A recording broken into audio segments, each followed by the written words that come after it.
Salam kerahiman. Hari ini 21 Desember kita akan baca dari 785. Kita mulai ya. Dalam nama Bapa dan Putra dan Roh Kudus. Amin. 785. 29 November 1936. Bunda Allah telah mengajar aku bagaimana mempersiapkan diri untuk pesta Natal. Hari ini aku melihat dia tanpa bayi Yesus. Ia berkata kepadaku, "Putriku, upayakanlah sungguh-sungguh keheningan dan kerendahan hati, supaya Yesus yang terus-menerus tinggal di dalam hatimu dapat beristirahat. Sembahlah dia di dalam hatimu, jangan meninggalkan hidup batinmu. Putriku, aku akan memperoleh bagimu rahmat kehidupan batin yang sedemikian besar, sehingga tanpa pernah meninggalkan kehidupan batin, engkau mampu melaksanakan semua tugas lahiriahmu dengan perhatian yang bahkan lebih besar. Tinggallah bersama dia terus-menerus dalam ruang hatimu sendiri. Ia akan menjadi kekuatanmu. Berkomunikasilah dengan ciptaan-ciptaan hanya sejauh perlu dan sejauh dituntut oleh tugas-tugasmu. Engkau adalah tempat tinggal yang menyenangkan bagi Allah yang hidup. Dalam dirimu, ia terus-menerus tinggal dengan penuh kasih dan sukacita. Dan kehadiran Allah yang hidup, yang engkau alami dengan lebih nyata dan gamblang, akan meneguhkan engkau, putriku, dalam segala hal yang telah kukatakan kepadamu. Berusahalah berlaku seperti ini sampai hari Natal. Dan kemudian ia sendiri akan memberitahukan kepadamu dengan cara apa engkau akan mempersatukan dan menyatukan diri dengan dia." 785. Itu terjadi 29 November 1936. Bunda Allah mengajar aku untuk mempersiapkan diri untuk pesta Natal. Sekarang tanggal 21 Desember, 4 hari lagi kita akan merayakan Natal bersama-sama.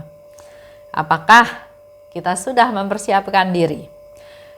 Biasanya Natal itu berkaitan dengan pohon Natal, hiasan Natal di rumah, atau ada juga yang mulai memperbaiki rumahnya, menyiapkan rumahnya dengan melakukan renovasi kecil-kecilan, atau juga ya banyak hal ya, bahkan kalau buat anak-anak ada baju baru, baju Natal, dan seterusnya. Nah, di dalam devosi kepada kerahiman ilahi ini kita lebih dibimbing untuk melakukan persiapan Natal secara rohani, menyiapkan diri untuk kedatangan Yesus yang lahir ke dunia, kedatangan Juru Selamat. Hari ini Bunda Maria terlihat oleh Suster Faustina tanpa bayi Yesus ya, memang jadi kelihatan Maria saja. Di penampakan yang lain, Suster Faustina sering melihat Bunda Maria datang membopong bayi Yesus.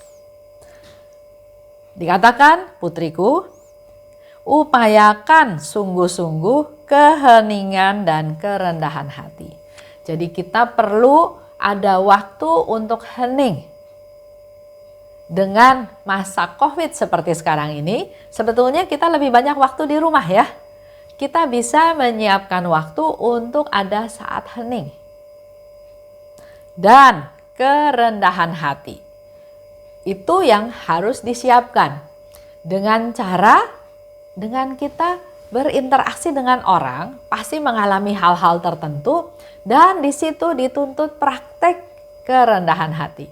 Contoh, ada yang kasih contoh bahwa kerendahan hati itu adalah kalau kita tidak memotong pembicaraan orang. Kadang-kadang kita tahu apa yang dia mau katakan ya. Bahkan di diary Faustina bilang, Suster Faustina katakan pada Yesus, "Saya udah tahu orang itu mau ngomong apa." Bahkan dia sudah ngomong hal tersebut selama 10 kali. Jadi Suster Faustina pun mungkin sudah bosan dengarnya ya. Tapi dengan prinsip kerendahan hati, dia tetap mendengarkan orang itu bercerita sampai selesai. Karena orang berbicara itu ada yang memang dia ingin bercerita, ada yang memang ingin mendapat tanggapan, mendapat respon dari kita, atau mendapat pendapat kita, atau dia mau keluarin unek-uneknya, dia mau bercerita. Ada yang bercerita karena ingin mendapat nasihat, ingin mendapat komen, tapi ada yang memang dia hanya sekedar ingin bercerita, ingin mengeluarkan apa yang ada di dalam dirinya, dalam pikirannya. Nah, kalau sama kita di-cut, berarti kan keinginan dia nggak tercapai. Pernah ya, satu kali saya juga sudah pernah cerita di sini bahwa ada anak buah saya yang saya tahu dia mau ngomong apa. Jadi sebelum dia selesai ngomong, saya sering meng-cut. Saya bilang, saya tahu kamu mau ngomong ini. Kamu mau ngomong ini kan? Kalau mau ngomong ini, solusinya ini. Jadi saya dalam hal ini, menurut saya itu adalah kesombongan rohani saya. Saya bisa menebak jalan pikiran dia, saya nggak mau buang waktu dengerin dia ngomong, saya mau langsung to the point. Maunya apa? Ini solusinya, udah selesai. Tapi di dalam proses kerendahan hati ternyata itu salah. Saya harus belajar mendengarkan dia, memberi dia waktu untuk bisa mengungkapkan apa yang dalam pikirannya.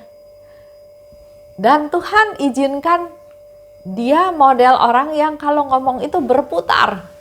Enggak to the point tapi muter kemana-mana. Sedangkan saya orangnya to the point. Tapi Tuhan memang mengizinkan saya mengalami hal tersebut.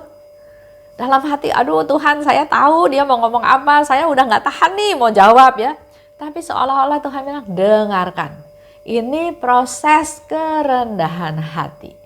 Mendengarkan. Begitu pula dengan kita semua. Sering suami istri ribut hanya karena gak mau dengar. Padahal Tuhan menciptakan kita, mulut ini satu, telinga ini dua. Jadi sebetulnya kita harus punya waktu untuk lebih mendengarkan daripada berbicara. Ini bagian daripada kerendahan hati ya, yang sederhana aja. Coba kita lakukan. Orang ngomong kita dengerin, walaupun ngomongnya nggak bermutu. Tapi itu kalau buat saya itu menjadi satu proses. Coba, bisa nggak diem? Bisa nggak berkomentar? Bisa nggak kamu buang waktu buat dia? Bisa nggak kamu memberikan waktu buat dia? Jadi fokusnya sekarang bukan saya, tapi fokusnya adalah orang itu. Itu salah satu latihan kerendahan hati. Sehingga di sini dikatakan, upayakan sungguh-sungguh keheningan. Ada saat hening dan kerendahan hati. Dikatakan lebih lanjut oleh Bunda Maria, upayakan sungguh-sungguh hal tersebut supaya Yesus yang tinggal di hatimu dapat beristirahat. Kita menerima komuni, kita menerima Yesus, Yesus tinggal di dalam diri kita, tapi kita juga harus tetap mempertahankan, menjaga suasana supaya Yesus bisa beristirahat, yaitu dengan cara melakukan keheningan dan juga kerendahan hati. Sembahlah dia di dalam hatimu. Jangan meninggalkan hidup batinmu. Kalau kita ke gereja terima komuni, ada Yesus dalam diri kita, terus udah gitu misa belum selesai, berkat belum selesai, udah cepet-cepet keluar. Karena nggak mau ketemu sama umat yang lain. Atau karena saya mau cepat keluar karena ada kerjaan lain, ada aktivitas lain. Atau saya nggak mau terganggu oleh orang-orang lain. Itu masih saya ya fokusnya. Yang kedua, ada lagi contoh. Setelah komuni, mereka nggak duduk diam merenungkan, tapi berdoa di pieta. Oke lah ya, berdoa masih nggak apa-apa. Tapi setelah berdoa, mereka nggak balik lagi ke kursi, tapi dia pulang. Mempercepat liturgi tersebut, padahal liturgi itu belum selesai. Sehingga satu kali pernah romonya bilang, ayo duduk lagi semua ya. Nah itu kita perlu ketaatan, kita perlu memberikan waktu, perlu kesetiaan. Selanjutnya pulang, begitu keluar nggak mau kalah sama orang lain, mau keluar duluan, lebih cepat, berdesak-desakan. Atau ada lagi yang lain, mobilnya dihalangin, marah, komplain. Bahkan pernah ada yang teriak-teriak. Gimana Yesus di dalam hati kita bisa beristirahat? Atau apakah kita sudah menyembah Dia di dalam hati kita masing-masing? Bagaimana dengan hidup batin kita? Apakah hanya 1 jam di gereja? Atau kita terus merasakan bahwa ada Yesus dalam diri kita? Dikatakan oleh Bunda Maria, "Putriku, aku akan memperoleh bagimu rahmat kehidupan batin yang sedemikian besar, sehingga tanpa pernah meninggalkan kehidupan batin, engkau mampu melaksanakan semua tugas lahiriahmu." Bunda Maria mau memberikan rahmat kehidupan batin kepada kita. Dia sebagai ibu yang peduli kepada anak-anaknya mau memberikan rahmat kehidupan batin. Tinggallah bersama Dia terus-menerus dalam ruang hatimu sendiri. Perlu kita sadari ya bahwa Tuhan ada di dalam kita dan kita bersatu dengan Tuhan. Dan Ia akan menjadi kekuatanmu. Ada banyak orang ya juga berkeluh kesah. Udah nggak tahan dengan suami yang seperti itu. Udah nggak tahan dengan istri yang seperti itu. Hari ini kita belajar seperti yang dikatakan oleh Bunda Maria. Kita mempertahankan kehidupan batin kita. Kita sungguh bersekutu dengan Tuhan, menyembah Dia yang ada di dalam diri kita. Karena Dia adalah sumber kekuatan kita. Jadi nggak ada satu masalah pun yang nggak bisa kita atasi kalau kita bersama dengan Tuhan. Berkomunikasilah dengan ciptaan-ciptaan sejauh perlu dan sejauh dituntut oleh tugas-tugasmu. Jadi jangan buang waktu ya dalam hal ini. Kita mau jalan ke sana. Tapi yang kita lakukan bukan jalan lurus ke sana, tapi lihat ke kiri, lihat ke kanan, nengok kiri, nengok kanan, lihat kanan kotor, kiri kotor, komplain. Itu mengganggu. Ya, sehingga di sini dikatakan berkomunikasilah dengan ciptaan sejauh perlu. Karena kita sedang fokus untuk mempersiapkan kedatangan Yesus yang hari Natal tersebut. Dengan selalu mengusahakan keheningan dan kerendahan hati ya, seperti tadi dikatakan. Jadi berkomunikasi dengan ciptaan itu seperlunya aja.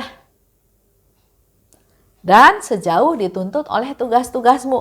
Kalau memang kita tugas mengajar, contoh ya mengajarlah yang baik. Pasti dia ada komunikasi dengan murid-muridnya. Bukan berarti hening terus nggak boleh berbicara ya. Jadi harus pada tempatnya. Engkau adalah tempat tinggal yang menyenangkan bagi Allah yang hidup. Dalam dirimu Ia terus-menerus tinggal dengan penuh kasih dan sukacita. Karena kita tahu di dalam diri kita ada Tuhan, ada tamu istimewa, ada yang kita perlu perhatikan, maka Tuhan juga hidupnya nyaman dalam diri kita. Tapi kalau kita cuek, kita acuh tak acuh, kita anggap nggak ada Tuhan dalam diri kita, semaunya kita berdasarkan pikiran kita, berdasarkan keputusan kita, apa yang akan terjadi? Kita semua bisa tahu ya. Sehingga di sini dikatakan oleh Bunda Maria, engkau adalah tempat yang menyenangkan karena kita selalu sadar ada Tuhan dalam diri kita dan kita bersatu dengan Tuhan dan mengandalkan Tuhan. Dan kehadiran Allah yang hidup yang engkau alami dengan lebih nyata dan gamblang akan meneguhkan engkau dalam segala hal yang telah kukatakan kepadamu. Berusahalah berlaku seperti ini sampai hari Natal. Yang tadi ya, upayakan dengan sungguh-sungguh keheningan. Ciptakan ada waktu hening. Dan juga melakukan kerendahan hati. Dan kemudian Ia sendiri akan memberitahukan kepadamu dengan cara apa engkau akan dipersatukan dan menyatukan diri dengan Dia. Itu terserah Tuhan bagaimana caranya, terserah Tuhan ya. Tapi tetap dari pihak kita juga perlu ada partisipasi, nggak bisa aktif, nggak bisa pasif aja, nggak bisa diam aja. Kita harus juga aktif, ada partisipasi. Bunda Maria mempersiapkan Suster Faustina sampai hari Natal, sampai Yesus lahir. Selanjutnya, Yesus sendiri yang akan memberitahukan step-step berikutnya. Begitu pula dengan kita semua. Sekarang tanggal 21, masih ada 4 hari untuk menyiapkan diri untuk menyambut kelahiran Tuhan kita Yesus Kristus dengan keheningan dan kerendahan hati. Mari kita praktekkan bersama tentang kerendahan hati tersebut. Bukan saya fokusnya, tapi orang lain lebih penting. Kita mulai praktek. Baik, itu aja. Kita tutup ya dengan doa penutup. Dalam nama Bapa dan Putra dan Roh Kudus, amin. Allah Bapa yang Maha Baik, kami juga ingin mempersiapkan diri dalam menyambut kedatangan Putramu pada hari Natal. Masih ada beberapa hari ini Tuhan, mampukan kami, bimbing kami, pimpin kami agar kami dapat melakukan apa yang Bunda Maria katakan kepada Suster Faustina untuk mengupayakan keheningan dan juga melakukan praktek kerendahan hati. Agar Yesus yang ada dalam diri kami bisa beristirahat, senang tinggal dalam diri kami dan ajar kami juga untuk terus mengandalkan Tuhan. Bunda Maria, doakanlah kami anak-anak-Mu agar sehari lepas sehari persiapan kami menjadi semakin hari semakin baik untuk sungguh-sungguh bisa menyambut kedatangan Putramu, Tuhan kami Yesus Kristus. Terimalah salam kami ya Bunda. Salam Maria, penuh rahmat, Tuhan sertamu. Terpujilah engkau di antara wanita dan terpujilah buah tubuhmu Yesus. Santa Maria, Bunda Allah, doakanlah kami yang berdosa ini sekarang dan waktu kami mati. Amin. Dalam nama Bapa dan Putra dan Roh Kudus. Amin. Salam kerahiman.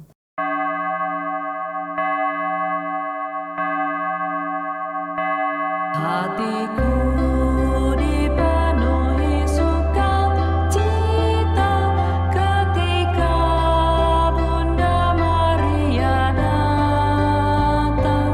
Dia datang berkunjung kepadaku sambil memopong bayi Yesus.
kasih